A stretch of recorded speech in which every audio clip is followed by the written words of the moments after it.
Salams and welcome. Thank you for joining me in episode number 545 of the Afrikaans translation of the Holy Quran.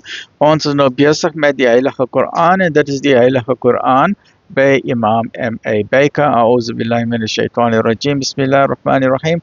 In the name of Allah, most gracious, most merciful, in die naam van Allah, die barmhartige, die genadige.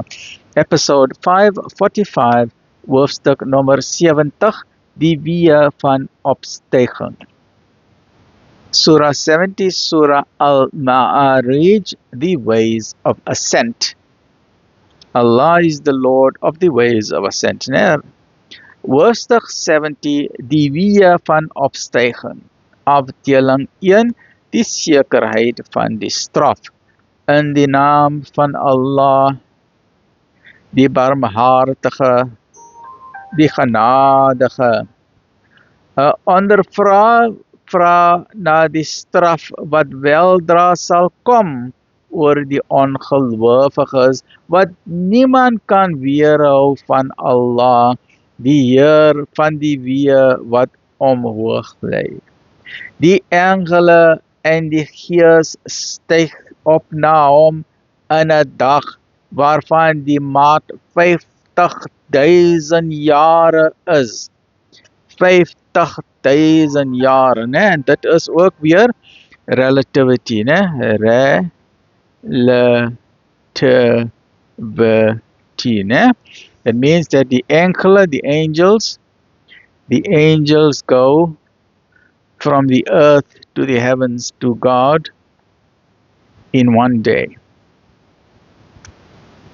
But if we have to go, it'll take us 50,000 light years distance and 50,000 years. So the duration of time, it'll take us 50,000 years. And the distance is not even 50,000 light years, it's billions and billions and billions and billions of light years away, right? But for an angel, it takes him one day. But if human beings have to travel that same road, even at the speed of light, it'll take 50,000 years, right? That is the enormous distances, Die engele en die gees styg op na hom in 'n dag waarvan die maat 50.000 jare is. Wees u dan verdraagsaam. Now, how did Nabi sallallahu alaihi wasallam know this? How did a man who lived 1,400 years ago in the desert know about relativity of time? So this shows this is the Quran from God, the Creator Supreme. Wees u dan verdraagsaam met lofwaardige geduld. Voorwaar hulle sien dit ver. Laat ons weer lees. Wees u dan verdraagsaam met lofwaardige geduld.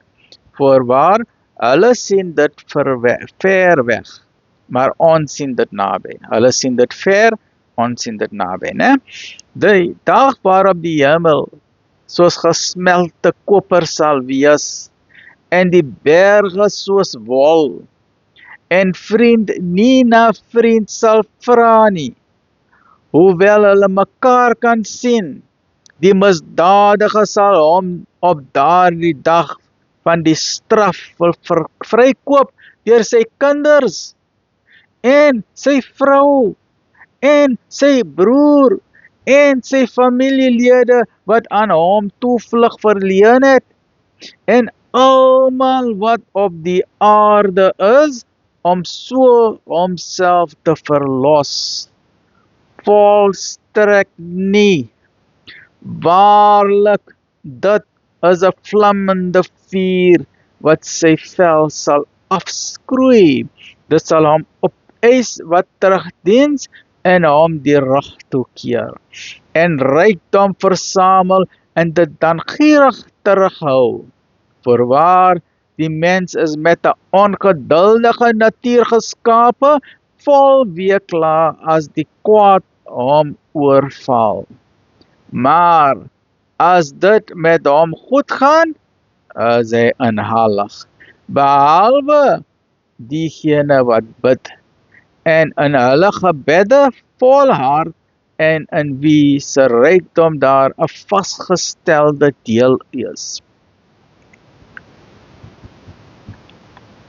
En in wie se rykdom daar 'n vasgestelde deel is vir die bedelaar en die behoeftige. En diegene wat die waarheid van die oordeelsdag aanneem en hulle wat die straf van hulle Heer vrees, voorwaar die straf van hulle Heer is iets waarteen daar geen beveiliging is nie, en diegene wat hulle geslagsdrifte beheers, behalwe in die aanwesigheid van hulle vroue of van die wat hulle regterhande besit, want dan sal gewis geen verwyt hulle tref nie. Maar diegene wat hierdie perke oorskry, hulle is die oortreders. En diegene wat eerlik handel met wat aan hulle toevertrou word en hulle gelofte nakom, en hulle wat opreg is in hulle getuienisse, en diegene wat hulle gebede nastrewe, hulle is in tuine geëerd. Lekker bly, alhamdulillah.